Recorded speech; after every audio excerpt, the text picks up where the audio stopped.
Hello, j'espère que vous allez bien. On se retrouve pour un 4e épisode de notre petit calendrier de l'après.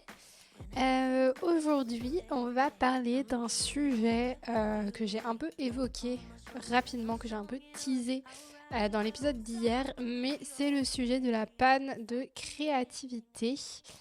Euh, que je n'ai pas annoncé comme ça, mais qui va avec l'idée de ne plus avoir le temps de rien. En gros, je vous le disais dans l'épisode d'avant, mais la fin d'année particulièrement a été très chargée. Donc quand je dis fin d'année, je dis les 4 derniers mois de l'année, quoi. Parce que le nombre de clients qu'on avait a doublé, la charge de travail aussi, et pas le temps que j'avais à dispo. Donc ça a été un peu difficile de réussir à tout faire parce que en parallèle de ça, il y avait Over the Rainbow où j'avais envie de créer des choses et j'avais pas le temps.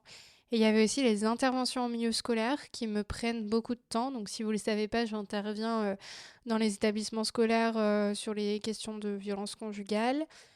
Ce qui me prend du temps aussi, à chaque fois, beaucoup de temps, beaucoup d'énergie, même si à chaque fois c'est 1h30, 2 heures devant les élèves, au final ça me prend 4 heures quoi, parce que le temps d'y aller, et encore c'est le minimum.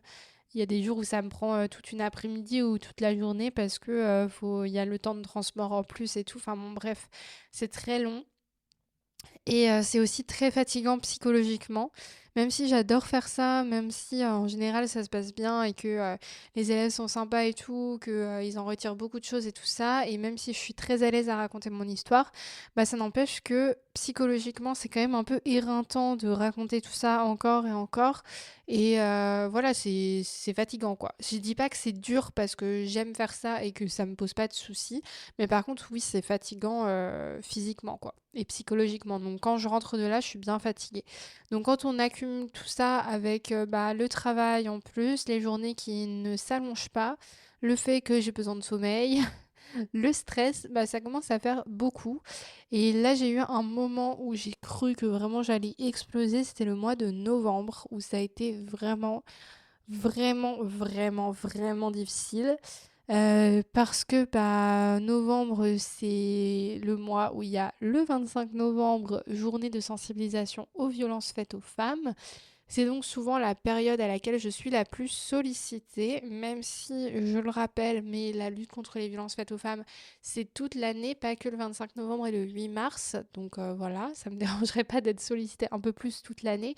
Mais là, du coup, tout le monde se réveille un peu à ce moment-là. Et en soi, j'en veux pas aux établissements et tout, je comprends, c'est le calendrier et tout, et c'est normal de faire enfin, de marquer le coup à cette date-là, mais c'est juste que du coup, tout tombe en même temps. Donc clairement, là, toutes les semaines, j'avais des déplacements, des trucs, des machins, et comme je vous le dis à chaque fois, c'est pas juste le temps devant les élèves, il y a tout le temps avant, tout le temps après.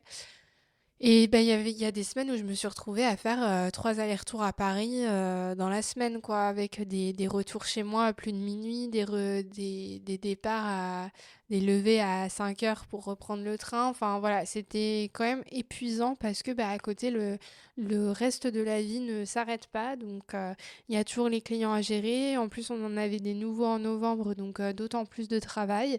Et puis à côté de ça, il y a Over the Rainbow, mon activité de créatrice de contenu, où du coup, je ne peux plus créer et c'est très frustrant. Je peux plus créer parce que j'ai plus le temps. Et surtout, je peux plus créer parce que j'ai plus l'énergie et l'espace mental pour créer. Et ça, c'est quelque chose que du coup, j'ai vraiment pu réaliser cette année. Donc bon voilà, c'est au moins une bonne chose, c'est que cette période-là de novembre qui a été particulièrement éprouvante, ça m'a permis quand même d'en retirer quelque chose et d'en retirer un apprentissage qui est que j'ai besoin d'avoir un rythme sain parce que sinon je suis obligée de délaisser certaines choses que j'aime et créer ça en fait partie. Et ouais, là je me suis retrouvée dans une période où vraiment j'avais l'impression d'être vide.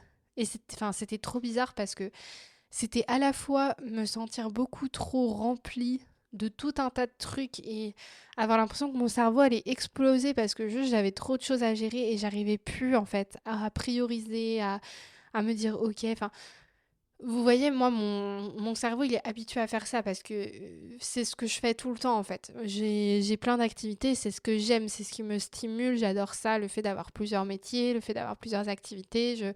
Vraiment, je kiffe ça, j'aime bien. Mon cerveau, il est habitué à devoir prioriser, en fait, et à devoir un peu faire le tri parmi tout ça et mettre les choses les plus importantes en premier, etc. Mais sauf que là, en fait, il y avait tellement de choses que mon cerveau, il n'arrivait plus à faire le travail. Et du coup, je me suis vraiment sentie écrasée, mais complètement, quoi. J'avais l'impression de plus pouvoir reprendre mon souffle. C'était vraiment difficile. En plus, du coup, ça m'a impacté sur la nuit. Et moi, il faut savoir que j'ai énormément besoin de sommeil. Je pense que je fonctionne tellement à fond la journée qu'il me faut vraiment que ma jauge d'énergie elle soit au max. Donc, il me faut 8 heures de sommeil, quoi, minimum. Sinon, je ne peux pas fonctionner sur le long terme. Et là, du coup, j'étais tellement stressée et ça m'était jamais autant arrivé, mais je ne dormais plus. Pendant genre une semaine, je ne dormais plus la nuit, quoi. C'était horrible. Je me réveillais, je restais réveillée. Enfin, je faisais des insomnies, quoi, tout simplement. Je sais que ça a rien non plus d'exceptionnel. Il y a plein de gens qui font des insomnies. Mais moi, ça m'était jamais arrivé autant, quoi. Ça m'était déjà arrivé dans des petites périodes de stress et tout, mais là, de faire une semaine complète avec des insomnies, vraiment, j'en pouvais plus, quoi. J'avais l'impression que mon corps allait me lâcher. Et donc, du coup, bah, je me suis rendu compte que je n'arrivais plus à créer. Et c'était hyper frustrant parce que, en fait, quand t'es dans la création de contenu, t'as ce truc vraiment de pression avec les algorithmes qui est que si tu ne crées pas, mathématiquement, si tu ne sors rien, et ben en fait, les gens se désabonnent. Et enfin oui, il y a des gens qui vont se désabonner parce que du coup, bah, ils voient plus de contenu, donc ça les intéresse plus, ou parce que tout simplement, ils en ont marre de te suivre. Enfin bon, bref. Mais en plus de ça, il y a la plateforme aussi qui désabonne des gens. Et ça, du coup, parce que bah, ils sont pas actifs, parce que tu publies rien. Et donc, bah, en fait, tu perds tout le temps, tout le temps, tout le temps des abonnés. Et du coup, si tu n'en gagnes pas en créant des choses, bah, du coup, tu vas être dans le négatif, quoi. Tu vas juste te perdre, alors que sinon, tu peux réussir à te maintenir à peu près ou voire à augmenter. Et donc là, je ne pouvais plus rien créer, donc je perdais des abonnés. Et moi, en vrai, je m'en fiche de mon nombre d'abonnés et tout. Enfin, c'est pas ça qui compte. Ce qui compte, c'est l'engagement que j'ai avec les gens, le fait que les personnes aiment ce que je produis et tout ça. Et du coup, j'avais pas envie de créer pour créer parce que je savais que ce que j'allais faire, ça allait pas être bien. Et que du coup, bah, ça allait servir à rien, voire ça allait pas plaire à certaines personnes et que ça allait être contre-productif, du coup. Euh, mais voilà, du coup, il y a vraiment cette pression sur Insta où si tu crées pas, bah en fait tu descends quoi. Genre tu descends dans l'algorithme, tu descends dans l'estime pas forcément dans l'estime des gens parce que en vrai de vrai, s'il y a des créateurs et des créatrices de contenu qui m'écoutent, faut vraiment qu'on redescende. Genre en fait, tout le monde s'en fiche. Si on ne publie pas pendant un moment, c'est pas la fin du monde. Mais en fait, dans ta tête à toi, quand t'es dans ton truc, tu te dis, mais en fait, je suis nulle. Là, il se passe des trucs, je réagis pas. Surtout que moi, vu que je fais de l'actualité, il y a un peu ce truc où quand même les gens qui me suivent ont des attentes par rapport à ce que je vais faire. Et je dis pas ça du tout pour comme une critique, ça me dérange pas que les gens aient des attentes envers moi parce que c'est ce que je fais, je décrypte l'actualité. Donc en fait, quand il y a une actu qui va tomber où les gens se disent ah bah là j'aimerais bien voir ce que Over the Rainbow va dire dessus, bah c'est normal qu'ils aient cette attente parce que je le fais beaucoup. Donc quand je le fais pas, bah du coup je sais qu'il y a des personnes qui vont m'envoyer me dire bah est-ce que tu peux parler de ça, est-ce que nanana. Et en vrai c'est trop bien qu'elles le fassent parce que quand je suis dans une période créative, bah du coup ça m'aide parce que je me dis ah trop bien, bah il y a ça, j'avais pas forcément vu, ok bah grâce à cette personne je vais pouvoir créer du contenu dessus. Et ça m'est arrivé plein de fois de pouvoir créer des contenus grâce à des abonnés qui m'envoient des trucs. Donc n'arrêtez pas de le faire. Mais du coup, quand je suis dans une phase de manque de créativité, et bah du coup, je vais me dire, ok, bah il se passe ça et moi, je j'arrive pas en fait à faire quoi que ce soit. Et en plus, c'est même pas forcément l'envie de réagir parce que bien sûr que je ressens des choses et moi, mon moteur dans la création, c'est beaucoup justement mes émotions, ce que je vais ressentir par rapport aux choses et du coup, ce qui va me donner une énergie en fait pour en faire quelque chose. Et sauf que là, je ressentais des choses, mais j'avais tellement plus rien à puiser en moi que c'était impossible de juste écrire 3 lignes. Et vraiment, j'ai essayé des fois sur certains trucs, sur certaines actus, de prendre mon ordi, de commencer à écrire, et vraiment, je vous jure, il n'y avait rien qui sortait. Et ça m'arrive jamais. Moi, vraiment, je suis bavarde à souhait. J'ai toujours des trucs à dire. Toujours. Si tu me lances sur n'importe quelle actu, je peux t'en faire des caisses. C'est vraiment, j'étais vraiment la meuf quand tu lui demandais de faire une dissertation de 3 pages au lycée, elle t'en faisait 15. Genre vraiment, j'ai toujours été cette personne-là. Je n'arrive pas à faire concis. J'ai toujours, toujours des trucs à dire. Et ben là, impossible. Vraiment, je n'y arrivais pas. Donc du coup, c'était un cercle vicieux parce que moins t'en fais, moins tu as envie d'en faire et surtout moins tu as l'impression que tu sais faire. Oula, je sais pas si c'est très clair, mais en gros, moins t'en fais, plus t'as l'impression que tu sais plus faire en fait, que tu perds ton truc et c'est de plus en plus dur de s'y remettre et de retrouver le bon moment. Donc je m'y suis remis début décembre après quelques semaines un peu compliquées et ça m'a fait du bien après de m'y remettre et de retrouver un peu justement cette énergie-là. Mais ça m'a quand même bien plombé le moral pendant quelques jours, quelques semaines.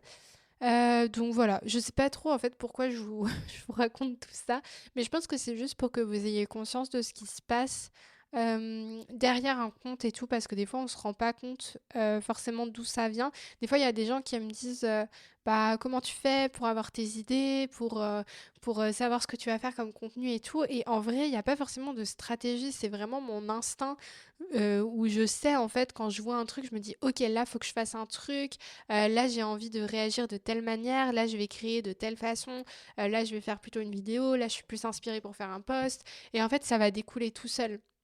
Oui, ça me demande un travail de recherche, d'écriture et tout ça, mais en fait, ça vient vraiment de l'intérieur de moi. C'est vraiment, enfin, c'est un peu bizarre dit comme ça, mais c'est très instinctif ce que je fais. Et du coup, quand j'ai plus d'énergie, bah, je peux plus mettre de petites pièces là-dedans dans ma capacité à créer, on va dire. Et du coup, ça fait que bah, je suis juste molle et j'ai aucune inspi et je peux rien faire, quoi. Donc voilà, je voulais juste vous... Vraiment, je trouve que cet épisode n'a ni queue ni tête. Mais je voulais juste vous dire ça et en même temps vous dire pourquoi j'étais pas trop là en novembre. Parce qu'il y a quand même des personnes qui m'ont demandé. Donc comme quoi, il y a des gens qui ont remarqué que j'étais moins là. Donc merci à vous, c'est gentil. Mais voilà, pour que vous sachiez un peu d'où ça vient et pourquoi des fois c'est un peu dur. En tout cas, note à moi-même ne pas accepter autant de choses. J'ai vraiment un syndrome du mal à dire non. Je dis oui tout le temps. Parce que j'ai un peu aussi peur de rater des trucs et tout. En vrai, les événements sur Paris et tout, j'y vais jamais parce que flemme de faire des allers-retours juste pour croiser des créateurs ou des créatrices de contenu et tout. Mais par contre, quand on me demande d'intervenir pour sensibiliser, en fait, j'arrive pas à dire non parce que je me dis, mais c'est tellement important, je sais tellement que c'est utile à chaque fois que j'ai vraiment du mal à me dire, mais là, si j'y vais pas, bah du coup, ils vont pas avoir cette sensibilisation-là. Et certes, moi, je vais pas être payée, moi, enfin voilà, il y a tout ce côté-là aussi, bien sûr.